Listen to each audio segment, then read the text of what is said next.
அவன் பேர் என்ன, ஒரு கலைவாணன் கலைடான்னு ஒருத்தன் உண்டு பாருங்க. அவன் போய் பாஞ்சஜன்யம் இதுல போய் போட்டிருக்கான் கமெண்ட். இப்போ கடைசியா பாஞ்சஜன்யம் போட்ட வீடியோ இருக்குல்ல, அதுல போட்டிருக்கான். போட்டுக்கிட்டு இந்த ஆள் ஒரு பஃபூனு, அந்த ஆள் ஒரு அயோக்கியன் நிலைமை அப்படின்னு போட்டுட்டு என்ன போட்டிருக்கான். நம்ம போய் யாரு பாஞ்ச சின்னத்துல யாரு போட்டிருக்கா? அந்த ஒருத்தன் வந்தான்ல, கலைவாணன் கலைடான்னு ஒருத்தன் வந்துருக்கு. ஆமா ஆமா, நம்ம பிளாக் பண்ணி விட்டோம்ல இப்ப கலைவாணன். ஆமா ஆமா, அதாவது மேனஸ்ன்னு ஒண்ணு இருக்கணும். நம்ம வந்து போட்டுட்டு இருக்கோம். நம்ம அவனை பத்தி இந்த வீடியோல கேவலமா பேசுறதுக்கு எவ்வளவு நேரம்? அதுக்குன்னு அடுத்த சேனல் பாக்குறது இல்லையா இப்பெல்லாம்? நம்ம சேனல் தவிர மத்த சேனல் பாக்குறது இல்ல. சிலவங்க வந்து என்ன பண்ணா வீடியோல திட்டுவாங்க. நம்ம வந்து ஒரு இதா இருக்கும், நமக்குன்னு ஒரு ஸ்டாண்டர்ட் வச்சிருக்கனால திட்ட மாட்டோம். வேற ஒருத்தர் வீடியோல போய் போட்டா நானும் பார்த்துக்கிட்டு சரி அதுல என்னத்துக்கு போய் கமெண்ட் போடணும்னு விட்டேன். அதுக்கு என்ன தெரியுமா உங்களுக்கு, சிவராசா வந்து ஹார்ட் சிம்பிள் போட்டிருக்கான். சிவராசா அதை ரொம்ப வரவேற்று அவன் போட்டதை, அவனுக்கு வந்து அதை அழிக்கல, அவன் வந்து இது பண்ணல. இப்ப எனக்கு வந்து நேரமே கிடையாது ஐயா, நான் மத்த சேனல் பாக்குறதே கிடையாது, இப்ப சுத்தமா கிடையாது. வந்து பயங்கரமான, அதாவது என் மேல பயங்கர கோபம் எரிச்சல்லாம் இருக்கு. அது சிவராசாவுக்கு தலைக்கு வெறியா இருக்கு. எப்படியாவது இந்த ஆளை ஏதாவது பண்ணணும், ஆனா ஒன்றும் பண்ண முடியல. சிவராசா என்னெல்லாமோ முயற்சி பண்ணி, ஒருவேளை சிவராசாவுக்கு பொலிட்டிக்கல் லெவல்ல கொஞ்சம் ஆட்கள் இருந்திருக்கலாம், அதை வச்சு கூட ஏதாவது இன்ஃபுளுன்ஸ் வச்சு இந்த ஆளை ஏதாவது பண்ணலாம். போலீஸா ஒன்றும் நடக்கல. அதனால சிவராசா இருந்து தலையை பிச்சுட்டு இருக்கிற மாதிரி தெரியுது. ஒன்றும் இல்லை. இல்ல இவன் வந்து போடுறது இப்படி போட்டிருக்கான். யாரு இந்த கலைவாணன் கலைடான்னு இப்படிப்பட்ட ஒரு என்ன கீழ்த்தரமான ஒரு ஆள். இந்த கலைவாணன் கலைடாங்கிறவன் கீழ்த்தரமான ஆள். ஓப்பனா சொல்றாங்க. நம்ம வந்து ஏதாவது வாய்க்கா தகராறு வரப்பு தகராறு இருந்தா நம்மகிட்ட பேசலாம். அங்க கொண்டு போடுறான். அதை வந்து ஒருத்தன் அங்கீகரிக்கிறான், ஒரு லூஸ் ஒருத்தன். சரி போடுங்க. மத்தவங்க மதிக்கிறது இல்ல, நீ தனியா இருக்கும்போது உண்மையே நீ மதிக்கணும். நீ மதிக்கிற மாதிரி உன்னுடைய சிந்தனைகள் ஆலோசனைகள் இருக்கணும். அதுதான் அடிப்படை. ஆர்கே ஐயா இப்படி ரஜினி ஐயா சொல்வது போல சொல்லிவிட்டு கடந்து போகலாம் என்றாலும் அடியேன் அவ்வாறு சொல்லிவிட்டு போக விரும்பவில்லை. ஏன் எனில் அறம்பாடி சித்தர் என்ற பெயரில் தாங்கள் எங்களுக்கெல்லாம் இனிப்பான செய்தியை கொண்டு வந்து சேர்த்திருக்கிறீர்கள். ஆனால் என்ன ஒன்று, படிப்பது ராமாயணம், இடிப்பது பெருமாள் கோவில் என்பது போல இருக்கிறது உங்கள் சொல்லும் செயலும். பின்ன என்ன ஐயா, சைவமும் மாலியமும் சண்முகன் கௌமாரமும் கரிமுகன் விநாயகமும் காளியின் சத்தியமும் எரிதழல் சூரியனை ஏற்றெடுத்த வழிபாட்டினையும் ஐயன் ஒருவன் கையே இதை அழகுற காட்டுமென்ற உண்மையை அடியேன் சொன்னால் இனி உள்விழி திறந்தால் காண்பாய் என்ற பாடல் வரிகளை வெளியிட்ட உங்களுக்கு இவற்றை இந்து என்ற பொது பெயரில் அழைப்பது பிடிக்கவில்லை. ஏன் ஐயா? போகட்டும். நீங்கள் வெளியிட்ட பாடலின் 23வது பாகம் சொல்லும் ஜாதகம் குறித்த நமது காணொளியில் கலைவாணன் போட்ட கமாண்டுக்கு அடியேன் ஹார்ட் சிம்பிள் போட்டதாக அங்கலாய்க்கும் நீங்கள் மறந்தும் அந்த ஜாதகம் குறித்து வாய் திறக்கவில்லையே, ஏன் ஐயா? அது குறித்து நீங்கள் பேச மாட்டீர்கள். ஆனால் அடியேன் ஹார்ட் சிம்பிள் போட்டதற்கு காரணம் சொல்கிறேன் பாருங்கள். கச்சியப்ப சிவாச்சாரியார் கந்தகோட்டத்தில் கந்தபுராணத்தை கற்றறிந்தோர் சபையில் அரங்கேற்றிய போது திகடசக்கரம் என்ற பாடலை தொடங்கும் போதே தடுத்து நிறுத்தப்பட்டார். ஆனால் நீங்கள் கொடுத்து வைத்தவர் யூடியூப் கமெண்டிலேயே அரங்கேற்றி விட்டீர்களே. ஆனாலும் பாருங்கள் ஆர்கே ஐயா, நம்ம கௌதம் ஐயா, ரஞ்சித்குமார் போன்றோர் 23ஆம் பாடலில் உங்களுக்கு செக் வைத்து விட்டார்கள். உங்களால் பதில் சொல்ல முடியவில்லை. கச்சியப்ப சிவாச்சாரியருக்கு திகட சக்கரம் என அடியெடுத்து கொடுத்த கந்தகோட்டத்து முருகன் உதவிக்கு வந்துவிட்டார். ஆனால் உங்கள் துரதிர்ஷ்டம் அம்மையப்பன் அருளால் அமைத்த அவிழா புதிரை அவிழ்க்கும் பேற்றை அவனே அடைவானதை சிவனே என் சிலேடையை சீருற உடைத்து சிவ்வேலறிய சிந்தை திறப்பான் என உங்களுக்கு பாடல் தந்தவர் எஸ்கேப் ஆகிவிட்டார். ஆனாலும் உங்களின் நல்லதிர்ஷ்டம், அடியேன் உங்கள் உதவிக்கு வருகிறேன். காரணம் வேறு ஒன்றும் இல்லை ஐயா. என்னதான் அடியேனை நீங்கள் உங்களின் வில்லனாக தேர்ந்தெடுத்திருந்தாலும் அடியேன் நீங்கள் இக்கட்டில் இருக்கும் சந்தர்ப்பத்தை பயன்படுத்தி கொள்ள விரும்பவில்லை. அடியேன் உங்களை எப்படி விடுவிக்கிறேன் என பாருங்கள். ஆனால் அதற்காக உங்கள் போற்றுதலுக்குரிய வைரமுத்து வாலிவதையிலிருந்து ராமபிரானை விடுவிக்கிறேன் என தற்குறித்தனமாக காவிய நோக்கத்திற்கு எதிராக பேசியது போன்றெல்லாம் பேச மாட்டேன் ஐயா. பாடல் ஆசிரியரின் நோக்கமறிந்து சொல்கிறேன் பாருங்கள். அதற்கு முன் கந்தகோட்டத்து முருகன் கச்சியப்பரை எவ்வாறு விடுவித்தான் என்பதை அறிந்து கொள்ளுங்கள் ஐயா. அப்போதான் எங்களை போன்றவர்களின் எதிர்பார்ப்புகளில் உள்ள நியாயம் புரியும். பாட்டோட முதல் வரியை சொன்னார். புலவர் கூட்டம் கையை காட்டித்து. இந்த பாட்டுக்கு இந்த வரிக்கு அர்த்தமே எங்களுக்கு புரியல, முதல்ல அதற்கான விளக்கத்தை சொல்லுங்கள். விளக்கத்தை சொன்னார். இந்த விளக்கத்தை எப்படி ஒத்துக்கிறது? இந்த மாதிரி ஒன்று நாங்கள் கேள்விப்பட்டதே இல்லையே. கச்சியப்பர் சொன்னார், எனக்கும் இந்த சந்தேகம்தான். இந்த வரியில் இதுதான் அர்த்தம்ங்கிறது எனக்கும் சந்தேகம்தான். ஆனால் இந்த வரியை எனக்கு சொன்னவர் முருகராக்கும். நானும் அவர்கிட்ட கேட்டேன், இந்த மாதிரி தெரியலையேன்னு. அவர் அதற்கு விளக்கம் சொன்னார். அந்த விளக்கத்தை தான் நான் உங்களுக்கு சொல்கிறேன்னு விளக்கத்தை சொன்னார். இப்போ அங்கே உட்கார்ந்திருந்தவர்கள் சொன்னார்கள், உமக்கு முருகப்பெருமான் பிரத்யக்ஷமாகி இப்படி ஒரு விளக்கத்தை சொன்னார்னு சொன்னால் அது தேவ ரகசியம். தனிப்பட்ட ஒருத்தருக்கு பகவான் பிரத்யக்ஷமாக தோற்றம் தந்து சில விஷயங்களை சொன்னால் அது ரகசியம், பர்சனல் எக்ஸ்பீரியன்ஸ். ரகசியம்னா இந்த இடத்துல என்னன்னா ஏதோ மறைச்சு வைக்கிறதுன்னு அர்த்தம் இல்லை. சில விஷயங்கள் பர்சனல் எக்ஸ்பீரியன்ஸில் தான் புரிஞ்சுக்க முடியும். அந்த எக்ஸ்பீரியன்ஸை மற்றவர்களுக்கு சொன்னால் அது புரியாது. அப்போ அது ரகசியம். அது எனக்கு தான் தெரியும், அது எனக்கு தெரிந்த ரகசியம். ரகசியம்னா எனக்குள்ளே இருப்பது, கண்ணுக்கு புலப்படாமல் இந்த பொருள் ஒரு தோற்றத்தில் இருந்தால் இதுக்குள்ள ஏதோ ஒன்று வேற மாதிரி தெரிகிறதே, அதுக்கு தான் ரகசியம்னு பேர். நம்ம சாதாரணமாக அவரவர்களுடைய டெய்லி எக்ஸ்பீரியன்ஸ்லேயே பார்த்துருப்போம். வெளியில் தோற்றத்தில் அது வேற மாதிரி இருக்கும், ஆனால் உள்ளுக்குள்ள அவரவர்களுடைய அனுபவத்தில் அதனுடைய சாராம்சம் வேற. இது ரிலேஷன்ஷிப்பில் கூட பார்க்கலாம். தாய் மகனுக்கிடையில், கணவன் மனைவிக்கிடையில் வெளியில் பார்க்கும்போது வேற மாதிரி, ஒருத்தருடைய தோற்றத்தை வச்சு சொல்ல முடியாது. அவர் பார்த்தா கோபக்காரர் மாதிரி தெரிவர், ஆனால் உள்ளுக்குள்ள அது ரொம்ப நெருக்கமாக இருக்கக்கூடியவர்கள் சொல்லுவார்கள், எனக்கு தானே தெரியும் அந்த ரகசியம் என்னன்னுட்டு. அந்த ரகசியம்ங்கிறது வெளியில் புலப்படாமல் இருக்கக்கூடிய தன்மை. எக்ஸ்பீரியன்ஸுங்கிறது ரகசியம்தான். தீபாவளிக்கு பக்ஷணம் பண்ணிட்டு அந்த பக்ஷணத்தை சாப்பிடும்போது ஒரே ஜாங்கிரிய ஒவ்வொருத்தர் ஒவ்வொரு விதமாக அனுபவிப்பார்களா இல்லையா?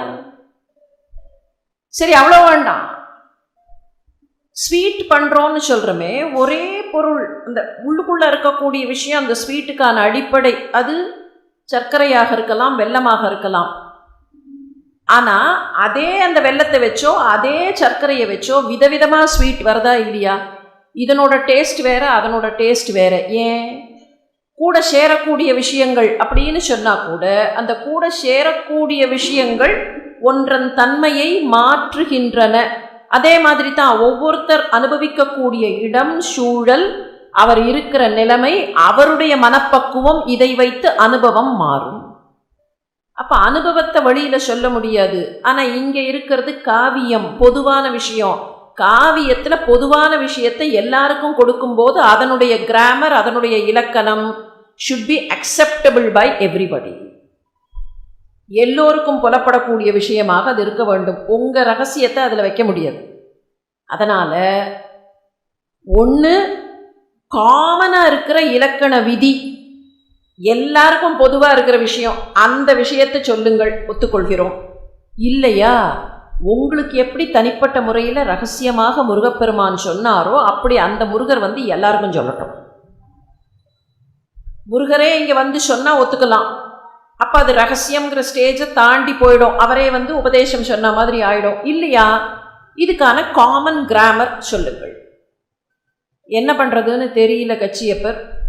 இன்றைக்கு சபை கலைந்ததுன்னார்கள், புறப்பட்டு போயிட்டார்.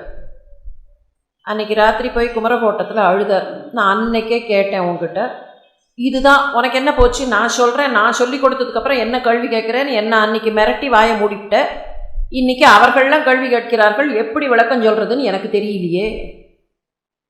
அன்றைக்கே இவர் கேட்டார், இந்த முதல் வரியை எடுத்து கொடுத்த அன்றைக்கி இதுக்கு எனக்கு அர்த்தம் புரியலையேன்னார். உனக்கு அவ்வளோதான் புரியும், நான் சொல்கிறேன் கேட்டுக்கொண்டார் அவர். இந்த பாட்டு இப்படி தான். அந்த முதல் பாட்டு 4 வரி, ஒரு சுத்தம் அந்த பாட்டு. விநாயகரை வணங்குகிறோம், அவ்வளோதான் விஷயம். அதில் திகட சக்கரம் செம்முகம் ஐந்துளான் சகட சக்கரம் தாமரை நாயகன் அகட சக்கரவின் அணியாய் உரை விகட சக்கரன் மெய்ப்பதம் போற்றுவான். விகட சக்கரன் மெய்ப்பதம் போற்றுவான். மெய்ப்பதம் போற்றுவான் விளக்கம் தேவையில்லை. விகட சக்கரம், விகட விநாயகர்னு சொல்கிறோமா இல்லையா? விகடம் செய்யக்கூடிய விநாயகர். விகடம்ங்கிற வார்த்தைக்கு 2-3 அர்த்தம் உண்டு. ஒன்று விகடம்னா குள்ளமானவர்னு அர்த்தம். விகடம் செய்யக்கூடியவர், நகைச்சுவையாக இருக்கக்கூடியவர். அப்படி நகைச்சுவையாக இருக்கக்கூடிய குள்ளமாகவும் தோற்றம் தருகிற விநாயகப் பெருமான் விகட சக்கரன். விகட சக்கரன் மெய்ப்பதம் போற்றுவான். விநாயகருடைய திருவடிகளை வணங்குகிறோம். எந்த விநாயகர்? அதுதான் முன்னால் இருக்கிற வரி. இப்போ 4வது வரியிலேருந்து 3வது வரி, 3வது வரியிலேருந்து 2வது வரின்னு போவோம், ரிவர்ஸில் போவோம். 3வது வரி அகட சக்கரவின் மணியாய் உரை. இந்த விநாயகர் இடுப்பில் ஒரு பாம்பை கட்டின்னு இருக்கார். தன்னுடைய வயிற்றை சுற்றி, பெரிய தொந்தியை சுற்றி ஒரு பாம்பை கட்டின்னு இருக்கார். அந்த பாம்பு தலையில் ஒரு மாணிக்கம் இருக்குது, பளபளான்னு இருக்குது. அந்த மாணிக்கம் என்ன தெரியுமா? அது வெறும் மாணிக்கக்கல் இல்லை, சூரியன். சூரியன் ஒருத்த வானத்தில் இருக்கானா இல்லையா? அந்த சூரியன் எடுத்து அந்த பாம்பு தலையில் வச்சிருக்கு. தன்னுடைய வயிற்றை சுற்றி கட்டியிருக்கக்கூடிய அரவு பாம்பு தலையில சூரியனை மணியாக வைத்திருக்கிற விநாயகர். சரி, இந்த சூரியன் எங்க இருக்குங்கிறது தான் 2வது வரி. விநாயகர்லேருந்து ரிவர்ஸ்ல போனா விநாயகர், விநாயகருடைய வயிற்றில் இருக்கிற பாம்பு, பாம்பின் தலை மணியாக இருக்கிற சூரியன். இந்த சூரியன் எங்க இருக்கு? இந்த சூரியன் வானத்தில் இருக்குன்னு நீங்கள் நினைக்கிறீர்கள். இந்த சூரியன் ஒருத்தருடைய ரதத்தினுடைய சக்கரமா இருக்கு. சகட சக்கரம் தாமரை நாயகன்.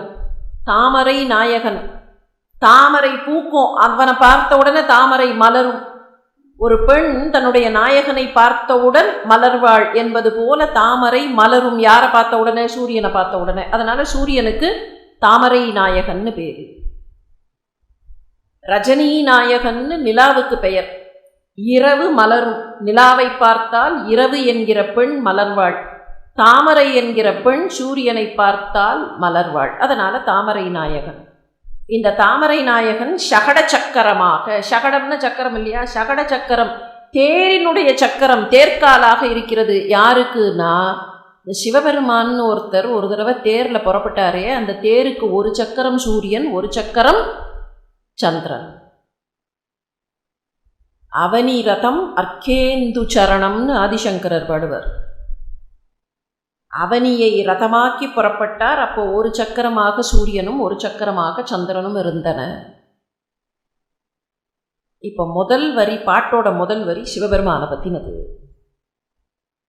திகட சக்கரம் செம்முகம் ஐந்துளான் சகட சக்கரம் தாமரை நாயகன்.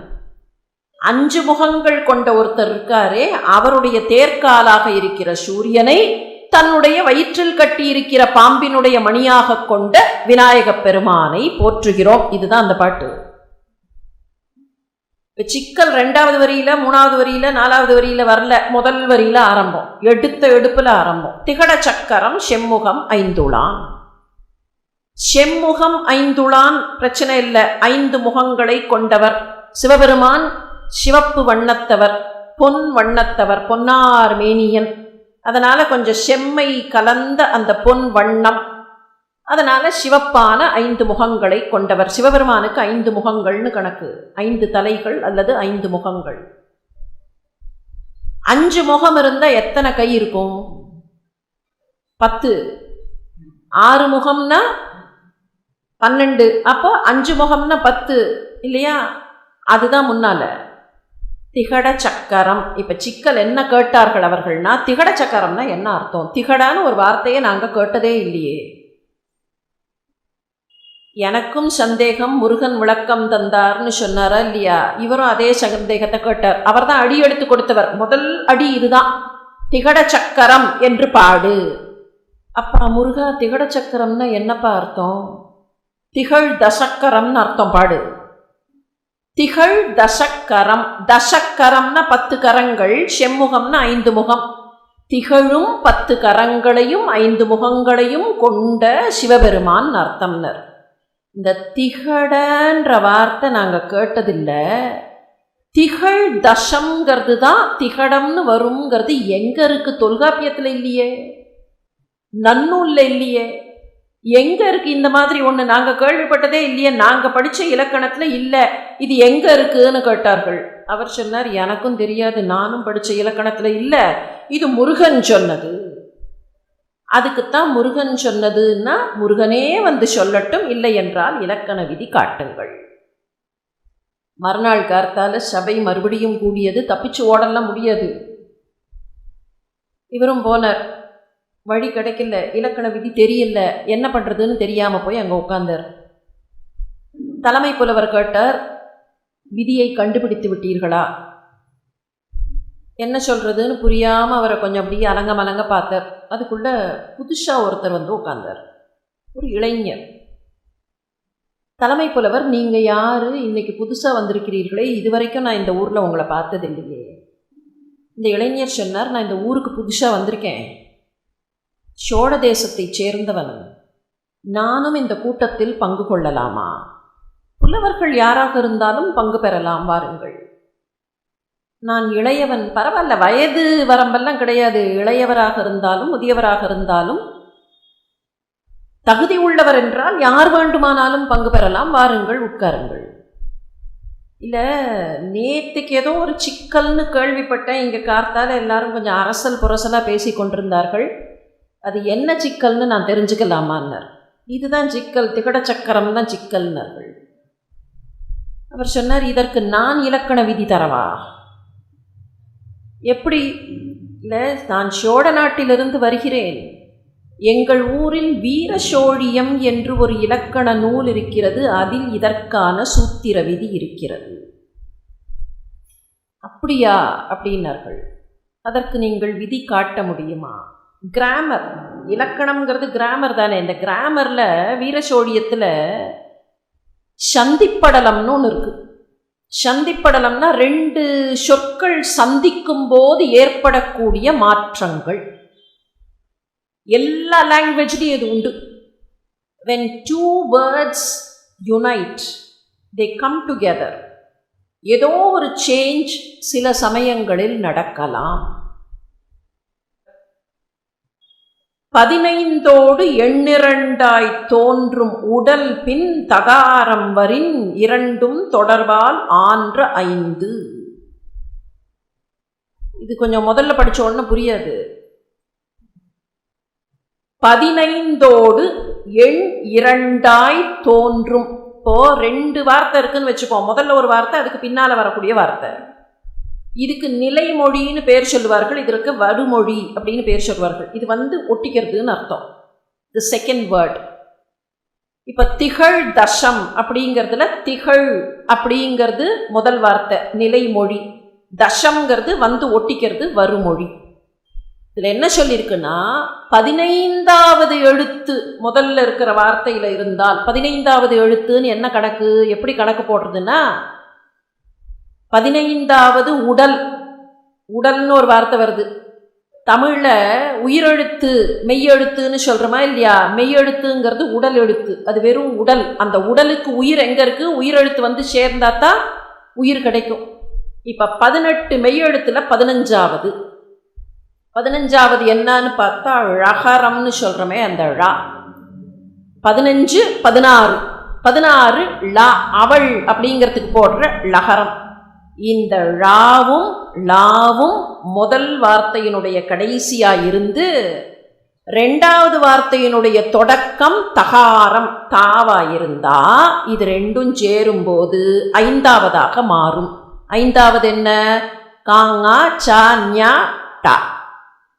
அப்போ லாவோ இருந்து அதோட கூட தா வந்து ஒட்டித்துனா அது டா என்று மாறும். இதுதான் விதிப்பா. இது வீரசோழியத்தில் இருக்கு. திகழ் தசம், ழாவும் தாவும் சேர்ந்தபோது திகடசம் என்று மாறும்னு விதியை சொன்னார் அந்த இளைஞர். சோழ நாட்டில் இருந்த இலக்கண விதிகளை கொண்டு வீரசோழியம் என்று தொகுக்கப்பட்ட அந்த இலக்கண நூல் அதை கொண்டு வந்து காமிச்சு அன்னைக்கு அந்த பக்தர் காப்பாற்றப்பட்டார். என்ன நடந்தது இதுக்கப்புறம்? அன்னைக்கு சாயந்தரம் சபை கலைந்தது. அன்னைக்கு பாட வேண்டிய பாட்டெல்லாம் பாடி அரங்கேற்றம் பண்ணினார். இதில் என்னன்னா, அவர் 10,000 சொச்சம் பாட்டை பாடி முடிச்சது எண்ணிக்கையில் குறைவான நாட்கள். ஏன்னா ஒரு நாளைக்கு 100 பாட்டு. அப்போ 10,000 பாட்டுக்கு எத்தனை நாள்னு கணக்கு போட்டுக்கொள்ளுங்கள். அரங்கேற்றம் 1 வருஷத்துக்கு மேலே நடந்ததான். ஏன்னா 100 பாட்டை பாடி எல்லாரும் புரிஞ்சுக்க முடியாது ஒரே சமயத்தில் ஒரு நாளில். அரங்கேற்றம் கிட்டத்தட்ட 1 வருஷத்துக்கு மேலே போச்சு. அன்னைக்கு 2வது நாள் எல்லோரும் ஏற்றுக்கொண்டார்கள். அரங்கேற்றம் தொடரலாம்னு சொல்லி அன்னைக்கு ஒரு 10 பாட்டோ 20 பாட்டோ பாடி முடிச்சுட்டு கலைந்தார்கள். கச்சியப்பர் பார்த்தார், எனக்கு இந்த இளைஞர் தானே இவ்வளவு பெரிய சபையில் ஒரு மதிப்பை கொடுத்தார், நான் அவருக்கு நன்றி சொல்ல வேண்டாமான்னு அவர் எழுந்து அப்படி புறப்பட்டு போகிறச்சே அவர் பின்னாலேயே இவரும் எல்லாத்தையும் மூட்டை முடிச்செல்லாம் கட்டி வச்சுட்டு இந்த சுவடியெல்லாம் வச்சுட்டு ஓடுறார் அவர் பின்னால். தலைமை புலவர் அங்கே உட்கார்ந்துட்டு இருந்தவர் பார்த்தார், இதுவரைக்கும் எனக்கு வீர சோழியம் என்று ஒரு நூல் இருந்தது தெரியாது. எனக்கு விஷயம் தெரியாமல் நான் இன்னொருவரை குறை சொல்லிவிட்டேனே, தப்புதானே? இந்த மாதிரி ஒன்று இருக்குங்கிறது தெரியாமல் குறை சொல்லிட்டேன். ஆனால் எனக்கு இதை தெரியப்படுத்தினவர் அந்த இளைஞராச்சே, அவருக்கு நான் நன்றி சொல்ல வேண்டும்னு அவரை தேடின்னு அவரும் போகிறார். 2 பேரும் பின்னாலேயே போனார்கள். அவர் போகிறாரே, அவரை பிடிச்சிடலான்னு நினச்சி போனார்கள். விடுன்னு நடந்தார் அந்த இளைஞர். குமரகோட்டத்துக்குள்ளே போய் மறைந்தார். குமரகோட்டத்திற்குள் அவர் மறைந்தவுடன் தான் உணர்ந்தார்கள், வந்தது வேறு யாரும் அல்ல, சாக்ஷாத் அந்த கந்தக்கடவுள் குமரகோட்டத்து முருகப்பெருமான். தன்னுடைய அடியார்களை காப்பாற்றுவதற்காக மடிசஞ்சியில் அந்த சிவடிக்கட்டை கட்டிண்டு வரணும்னு சொன்னால் எப்பேற்பட்ட கலியுக வரதன்.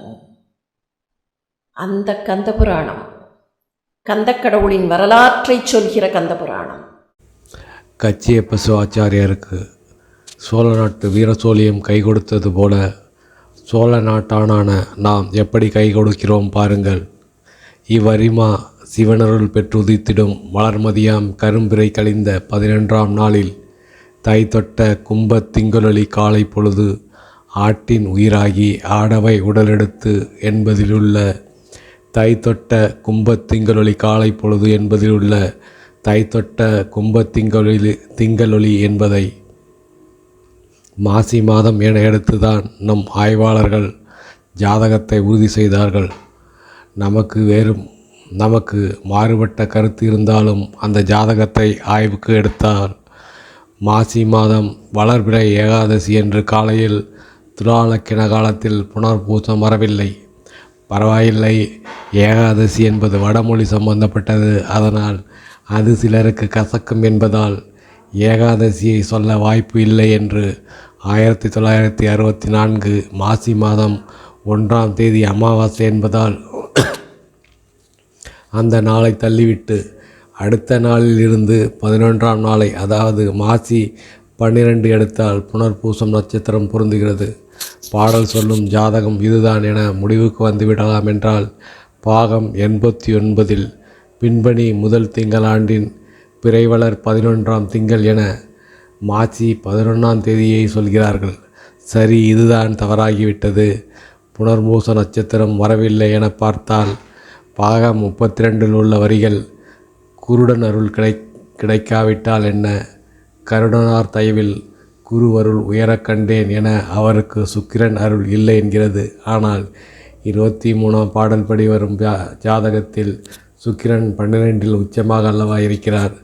இதுவும் இப்படி 7ஆம் பொருத்தமாகிவிட்டது என்று பார்த்தால் பாகம் 128 உண்மையை மறைத்திட்டு உலகத்தின் கண்களை நமன் திசை திருப்பிடுவேன், திட்டங்கள் தோற்கின்ற திருமுருக கரம் போன்று கட்டங்கள் யானமைத்து கற்கியை ஒளித்து வைப்பேன், கருமம் மாற்றியே கண்களை குருடனாக்கி கதிரோனை இருளாக்கி கயவர்க்கு புதிரமைப்பேன் என்று கயவர்களுக்காக சூரியனை இருளாக்கி வைத்திருக்கிறேன் என்கிறார்.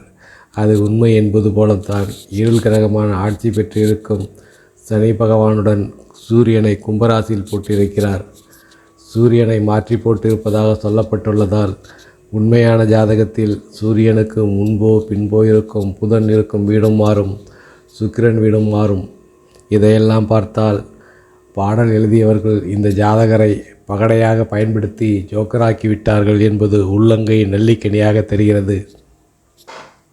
அதை போன்ற பொருளில் கலைவாணனும் கமெண்ட் போட்டதால் அவரின் நுண்ணறிவை வியந்து அவரது கமெண்டுக்கு ஹார்ட் சிம்பல் போட்டேன். இதில் என்ன தவறு? இதை ஏற்றால் அப்பாவியான ஆர்கேவை ஜோக்கராக்கி இருக்கிறார்கள் பாடல் எழுதியவர்கள் என பழியை தூக்கி பாடல் எழுதியவர்கள் மேல் போட்டு தப்பலாம். என்றாலும் அதற்கும் சாத்தியமில்லாத வகையில் பல பாடல்கள் இருப்பதாக நமது சிற்றறிவுக்கு தோன்றுவதால் 3ஆம் பிறை பட நரிக்கதையாக முடிய வாய்ப்பு இருப்பதையும் மறுக்க முடியாது. எப்படா சொன்ன? என்ன சொன்ன? அதுவா? என்ன கதை அது?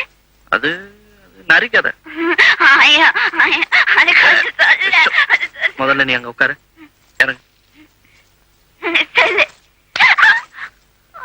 கால கிளம்பு.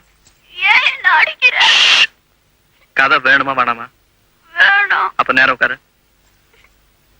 கொய்ங்காத. சரி சொல்லு. நரிக்கதை தானே?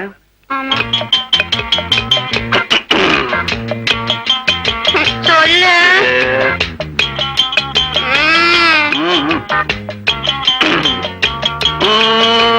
முன்பு ஒரு காலத்தில முருகமலை காட்டுக்குள்ள முருகமலை காட்டுக்குள்ள தந்திரம் மிகுந்த நரி வாழ்ந்து வந்தது. அது காடு விட்டு நாடு தேடி ஓடி வந்தது.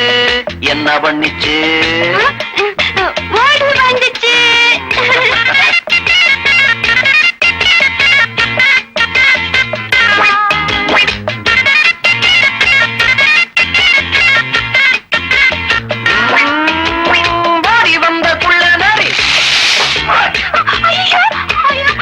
தவறி விழுந்ததடி.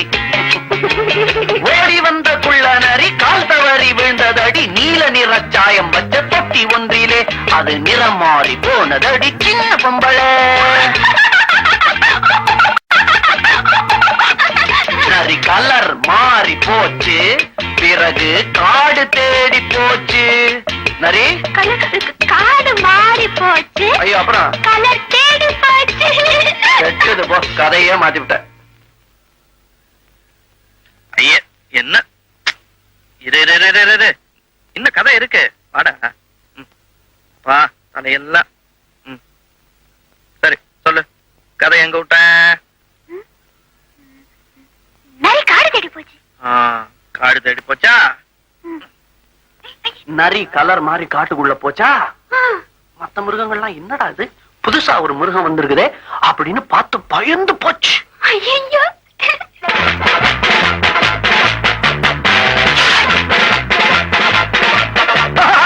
நான் ஆண்டவர் அனுப்பிய புருஷன்.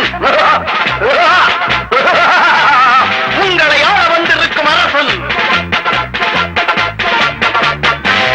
மிருகங்கள் எல்லாம் பயந்தது.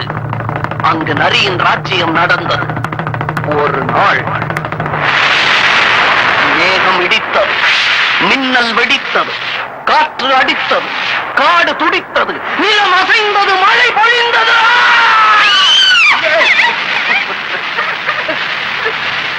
காட்டு விலங்குகள் கலங்கின, கொஞ்சம் பயந்தன, உடல் நடுங்கின, ஆவி ஒடுங்கின. நீல நரியின் வாசல் வந்து ஓல விட்டு அழுதன.